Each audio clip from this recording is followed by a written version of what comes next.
Hello friends, আজকে আমি আপনাদেরকে দেখাবো কিভাবে আপনি খুব সহজেই যে কোনো অনেক বড় বড় লিঙ্ক কিভাবে আপনি খুব সহজে শুরু করবেন সেটা আমি দেখাবো। মনে করেন যে এই বড় লিঙ্কটা আমাকে শুরু করতে হবে, তো এই জন্য আমি প্রথমে এই লিঙ্কটাকে কপি করব। কপি করার পরে আমাকে একটা ওয়েবসাইটে যেতে হবে, gg.gg।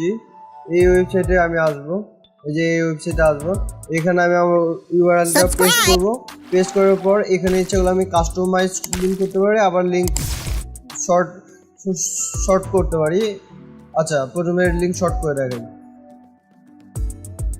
এখানে দেখতে পাচ্ছেন ফ্রেন্ডস, আমাদের লিঙ্কটা অনেক বড় ছিল, এখন দেখেন লিঙ্কটা কিন্তু আমাদের ছোট হয়ে গেল।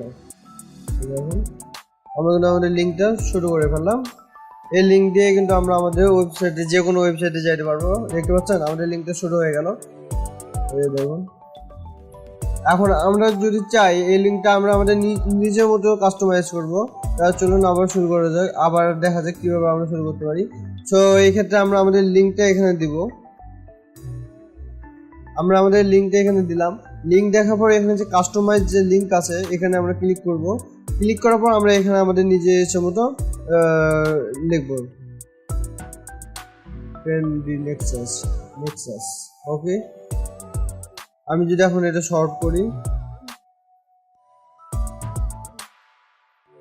দেখতে পাচ্ছেন যে আমাদের লিঙ্কটা শর্ট হয়ে গেছে। আমরা কিন্তু এই লিঙ্কটা কিন্তু খুব সহজে মনে রাখতে পারবো, trendy Nexus, gg.gg trendy Nexus. এখন এটা দিয়ে একটু সার্চ দেই। দেখতে পাচ্ছেন আমাদের লিঙ্কটা কাজ করতেছে। এইভাবে আমরা খুব সহজে আমাদের লিঙ্ক শর্ট করতে পারি। তো এই ভিডিওটা এই পর্যন্ত। যদি ভালো লাগে তাহলে লাইক করবেন, লাইক দিবেন, সাবস্ক্রাইব করবেন আর কমেন্ট করতে ভুলবেন না। Bye bye.